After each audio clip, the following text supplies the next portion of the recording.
사랑하는 고등부 여러분, 여러분들에게 질문 한 가지를 하려고 합니다. 우리 기독교가, 자, 다들 앞에 보시고, 기독교가 우리 타종교와 다른 점이 무엇일까요, 여러분? 기독교랑 타종교가 다른 점.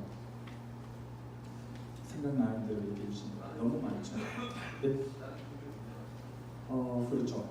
우리는 이제 좀 배타적이죠. 기독교는 우리가 진리라고 우리가 스스로 하고 있기 때문에, 스스로 말이죠. 진리이기 때문에 다른 종교를 좀 배타적인 그런 부분들이 있습니다. 또 뭐가 있죠? 기독교와 타종교가 다른 점. 크게 얘기해 주세요. 틀려도 좋아요, 여러분. 신이 우리를 위해 죽으셨다. 그렇죠. 예수님께서 우리를 위해서 죽으셨다. 되게 많을 텐데 여러분, 이게 부끄러워서 대답을 안 하시는 건가요? 그러면 또 인해 혹시 아무거나 상관없습니다. 기독교랑 타종교랑 다른 게 뭐가 있을까요? 네? 제사, 그렇죠. 제사라고 하면 조금 그렇죠.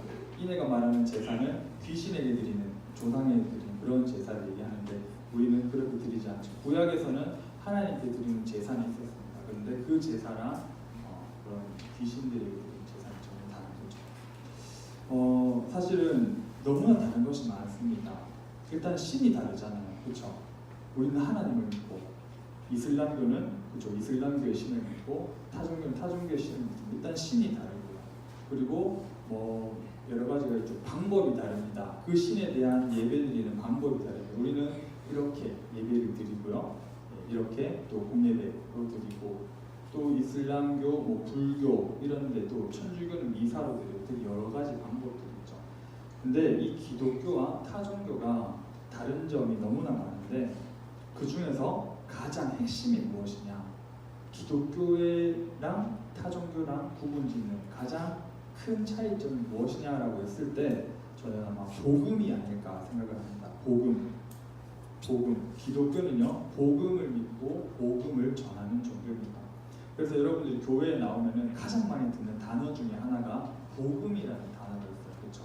그런데 재밌는 것은요, 오늘 교회를 다니는 많은 사람들에게 복음이 무엇이냐라고 물어봤을 때, 여러분 복음이 무엇이죠? 라고 이렇게 정확하게 물어봤을 때, 아니면 여러분들 친구가 교회 잠깐 나왔는데, 새 친구가 나왔는데 복음이라는 단어를 듣게 됐어요. 그래서 여러분들한테 복음이 뭐야? 이렇게 물어봤을 때 여러분은 정확하게 대답을 하실 수가 있으신가요? 재밌는 것은 이 복음이 무엇인지 물어보면은 정확하게 대답하지 못하는 성도님들이, 그리고 그리스도인이 너무나 많다는 겁니다.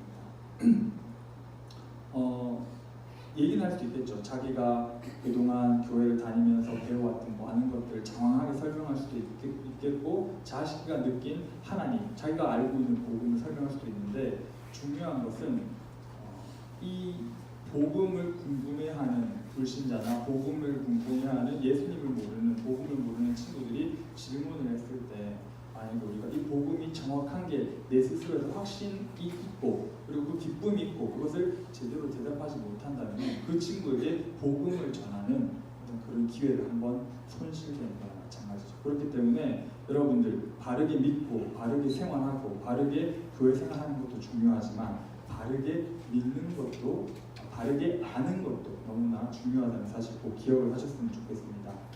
그러면요, 우리가 복음은 성경을 통해서 알 수 있는데, 성경 중에서도요, 이 복음을 아주 체계적이고 아주 잘 정리한 성경이 바로 어디냐 하면요, 오늘 우리가 읽은 로마서입니다. 이 로마서가 복음이라는 것에 대해서 너무나 체계적이고 너무나 정확하게 조직적으로 잘 설명을 하고 있고, 우리에게 가르쳐 준다는 사실을 여러분들이 알고, 꼭 여러분들 로마서는 필수로 꼭 읽으셔야 됩니다. 이 로마서는요, 바울은 많은 편지를 썼어요. 신약 성경에 복음서가 지나고 사도행전이 지나고 나면은 많은 편지들이 있습니다. 그 대부분 이 사도 바울이 많이 썼는데, 그 이름들이 다 달라요. 로마서, 빌립보서, 에베소서, 갈라디아서, 많은 이 편지들이 있는데, 로마서는요, 로마에서 이 바울이 썼기 때문에 로마서다. 에베소에서 쓴 편지가 에베소서다. 아닙니다. 아니고요. 이 로마서는 바울이 로마에 있는 교인들에게 로마에 있는 교인들에게 쓴 편지라 해서 로마서고요. 에베소서는 에베소에 있는 교인들에게 썼기 때문에 에베소서입니다. 이것을 여러분들이 꼭 기억을 하셨으면 좋겠습니다. 당연히 그러면은 로마서는 로마에 있는 교인들에게 쓴 편지겠죠.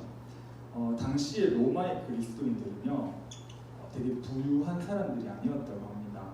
그렇다고 지식이 많은 사람들도 아니었고, 그리고 자유인들도 많이 없었다고 합니다. 그런데 무엇 때문에 그들이 고생하면서 그렇게 로마에 살면서 로마 교회 안에 그런 신앙생활을 하고 있었을까요? 이거는 로마에 있는 이 교인들에게는 아주 중요한 정체성 중에 하나였습니다. 잠깐만 우리가 시점을 돌려서 지난주 화요일에 제가 목사님과 그리고 우리 전도사님들과 함께 이제 교역자 회의를 마치고 영화를 보러 갔습니다. 영화를 봤는데 혹시 그 국가부도의 날이라는 영화를 보셨나요? 네, 보신 친구들도 있을 것 같습니다. 이게 97년에 발생한 그 IMF라는 사태를 잘 표현한 영화인데요. 이 영화의 주제를요, 한 단어로 표현을 하면은 빛인 것 같습니다. 여기 제목처럼 복음의 빛. 이 국가부도의 날에 어떤 주제를 하나 잡고자 하면은 단어로 하나 설명하면은 빛인 것 같습니다. 빛 때문에 사람들이 직장을 잃고, 빛 때문에 기업들이 망하고, 빛 때문에 결국 국가가 부도되고 국가가 파산되는 그런 어떤 영화였는데요. 이 빚진 사람들의 어떤 그런 환경이나 빚진 사람들의 모습을 아주 잘 나타내는 영화였던 것 같아요. 그래서 이 빚진 사람들의 삶을 살고 보면요, 삶의 의욕이나 의미를 많이 잃어버리는 그런 모습들이 많이 표현되었습니다. 삶의 의미를 잃고 정체성을 잃고, 그리고 뭔가 침체되는 의욕도 없어지고 이런 모습들, 그리고 심지어는 자살하는 장면까지도 그 국가부도에 나오더라고요. 그런 영화에서 그런 장면들이 많이 나왔습니다. 그 이유를 살펴보면 더 이상 내가 어떤 나를 필요로 하는 사람들이 없는 같은 느낌을 받고, 그리고 내가 쓸모없는 사람이 된 것 같은 느낌을 받고, 그리고 자신이 뭔가를 해보려고 하지만 잘 풀리지 않는 상황들이 겹치다 보니까 뭔가 계란으로 바위치기 같은 뭔가 답답한 막막한 이런 고난과 압박 속에서 뭔가 침체되어가는 그런 모습을 빚진 사람들의 모습을 많이 이렇게 표현을 하더라고요. 이게 일반적인 보통 빚진 사람들의 많은 모습이라고 생각할 수가 있는데, 그런데 이 빚을 지고 있으면서도 아주 정말 의욕적으로 사는 사람이 있었습니다. 그게 누구냐? 바로 요즘 유행하는 이상민 씨 아세요, 여러분? 네, 이상민 씨. 네, 이상민 씨가 참 이게 그 TV에도 예능에도 많이 나오는데 되게 많은 빚을 졌잖아요, 그렇죠? 근데도 정말 열심히 갚아 나가는 모습을 보고 사람들이 어떤 그런 모습 보여서 뭔가 깨달음이 있지 않나, 깨달음이나 아니면 또 그런 부분에서 또 배울 점이 있지 않나 이런 것도 많이 느끼고요. 이상민 씨 말고 한 명이 더 있습니다. 그게 누구냐면 바로 사도 바울입니다. 오늘 우리 성경에 나오는 이 사도 바울이 빚졌지만, 빚진 자의 모습이지만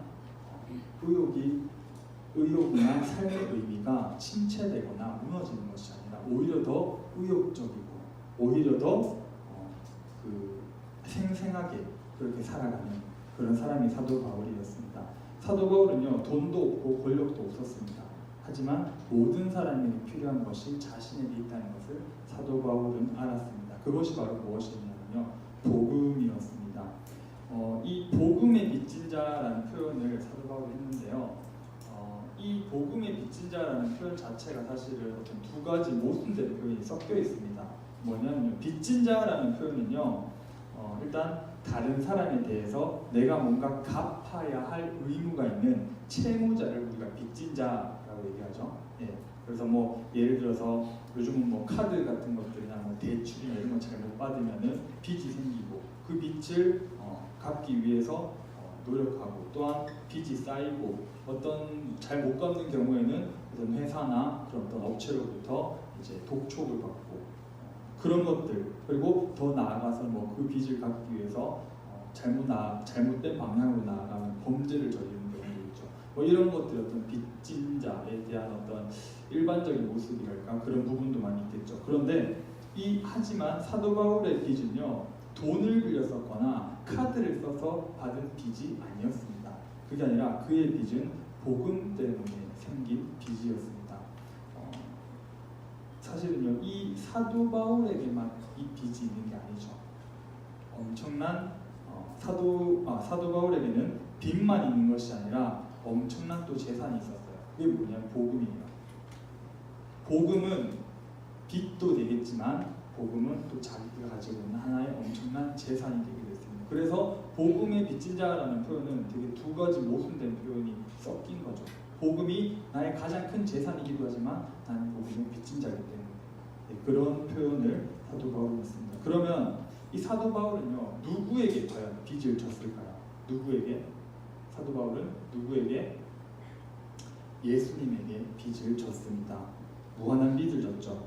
왜냐하면은 영원히 죽었던 바울을 살리셨고 그리고 또 그에게 하나님 나라의 가장 중요한 복음을 사도 바울에게 맡겼기 때문에 이 사도 바울은 예수님께 빚진 자가 될 수밖에 없었습니다. 예수님을 만난 바울은 복음을 먼저 알게 되었고 그리고 예수님께 빚을 졌기 때문에 이 복음을 알리고 전해야 하는 그런 의무가 있었던 겁니다.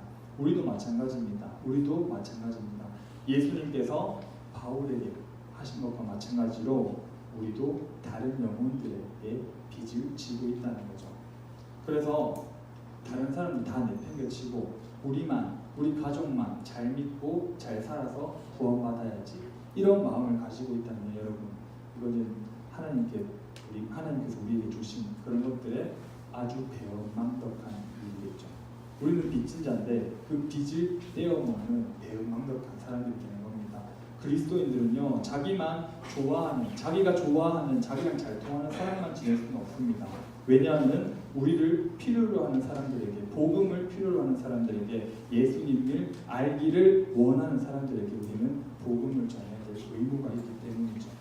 그렇기 때문에 여러분들께서도 복음의 빚진 자로서 그 역할을 충실히 해내는 고등부가 되기를 간절히 바랍니다. 로마서 1장 1절에 보면요 바울은 이렇게 또 소개를 하고 있어요. 그런데 이 소개 중에서 되게 강력하고 되게 충격적인 표현이 있습니다. 어떻게 이 바울이 소개를 하냐면요 로마서 1장 1절을 보시면요 제일 처음에 나와요. 예수 그리스도의 종 바울은 이렇게 이야기합니다. 예수 그리스도의 종 바울이라고 표현합니다. 우리 은솔이가 저한테 묻습니다. 전도사님 별로 충격적이지 않은데요? 저는 종이라는 표현은 사실 많이 나오기 때문에 그리고 저는 충격적이지 않습니다라고 건방지게 은솔이가 저한테 물어볼 수 있습니다. 근데 이 질문은 사실은요 뭔가 그 어떤 당시의 사정을 몰라서 하는 이야기죠. 이 성경에는 단순히 종이라고 번역이 되어 있습니다. 예수 그리스도의 종이라고 번역이 되어 있는데 이 헬라어 원어 성경을 살펴보면요 예수 그리스도의 종이 아니라 이 종이라는 단어는 노예라는 표현이 더욱더 정확한 표현입니다. 종이라고 표현하면 뭔가 좀 약한데 노예라는 표현이 당시에는 더 많이 쓰였던 표현인 거죠. 지금은 사실 우리가 노예 제도가 없잖아요. 한국에 노예 제도가 없기 때문에 사실 노예가 어떤 느낌인지 피부로 와닿지는 않습니다. 어떤 책이나 영화에나 어떤 이미지로는 많이 아는데 어떤 이 노예 제도 이것에 대해서 우리가 피부로 와닿지는 않죠. 당시에는요 이 로마 인구의 전체 로마 인구의 절반 약 66만 명 정도가 노예였다고 합니다. 그러니까 로마 인구 전체의 반이 노예였다는 거죠. 그들은 공장의 기계나 다름없었습니다. 사람이 아니라 일종의 생산 수단으로 여겨졌던 거죠. 그래서 이런 속담도 있었다고요. 로마 속담인데 노예와 당나귀는 똑같은데 노예는 말을 할 줄 알고 당나귀는 말을 하지 못한다.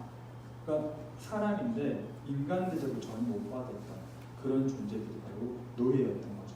노예 시장에 딱 가면은요 이 노예들은 반나체가 되어가지고 이렇게 막 서 있으면 이렇게 단상 같은데 반나체가 되어서 노예들이 막 서 있으면은 이 지나가는 사람들이 이 노예들을 보고 가격을 흥정해서 이렇게 사가는 거죠. 이 노예 쓸만할 것 같아서 사가고, 이 노예 마음에 들어서 사가고, 물건처럼 이렇게 거래가 되었던 거죠.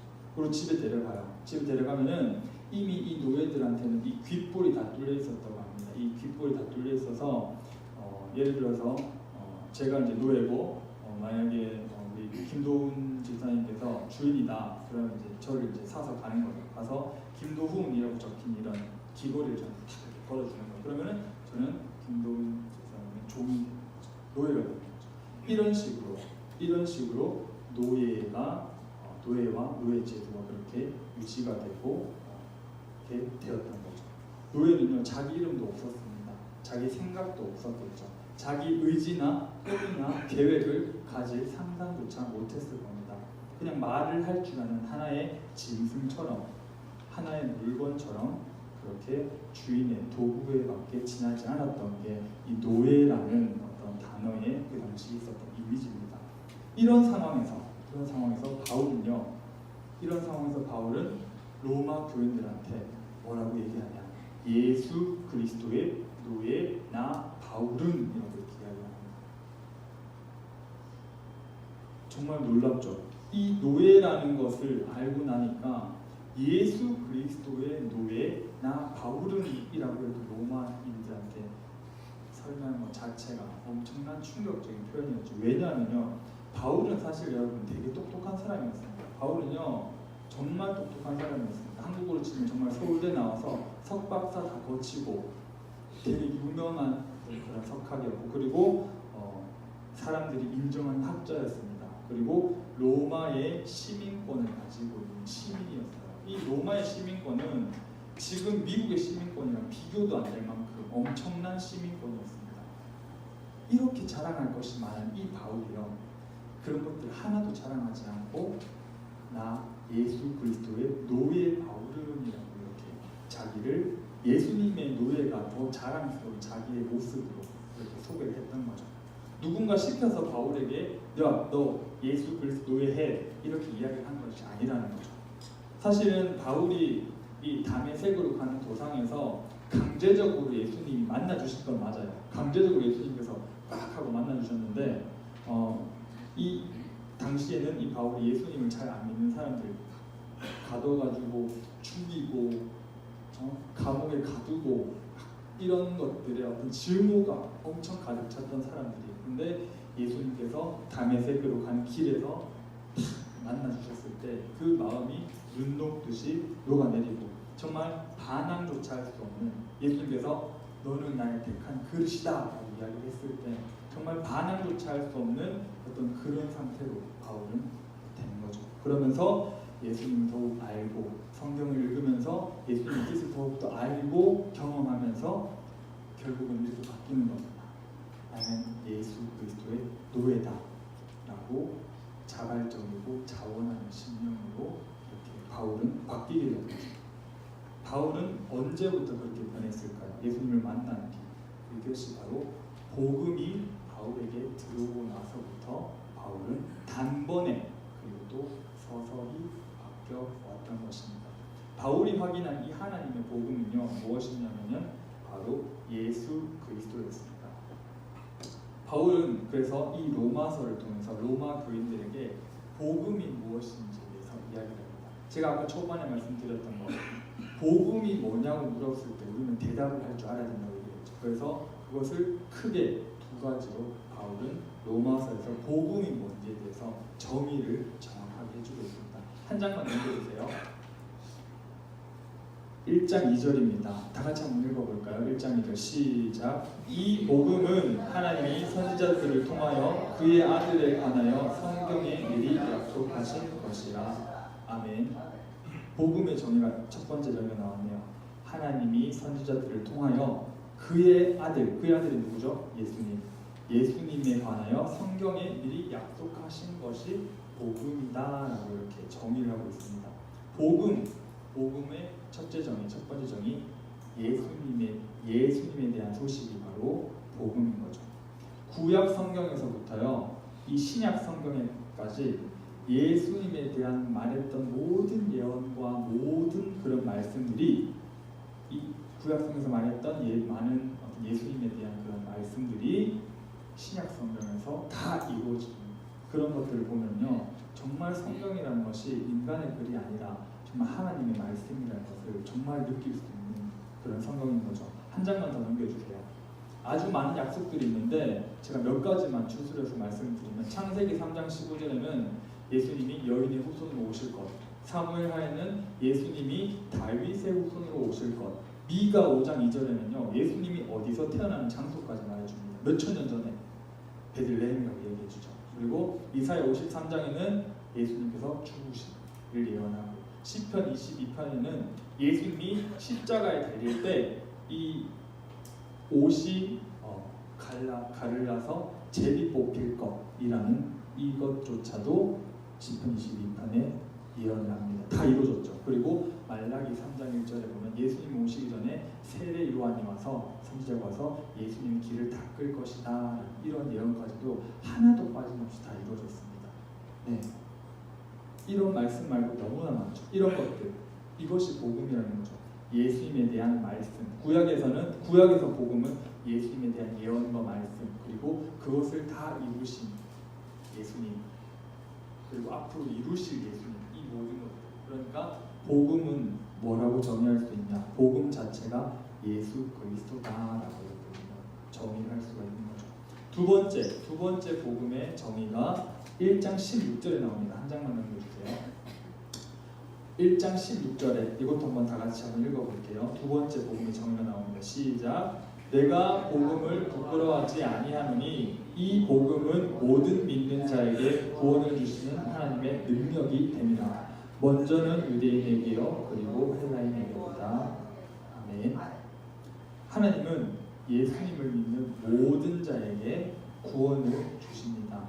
이 예수님께서 주신 구원은요, 어떤 질병으로부터의 구원, 가난으로부터의 구원, 폭력과 억압으로부터의 구원, 가난과 배고픔, 불안한 외로운 마음으로부터의 구원이 아니라, 정확하게 말씀드리면 죄와 그리고 죽음과 지옥과 사탄의 권세로부터의 구원이 바로 예수님께서 주신 복음의 구원입니다.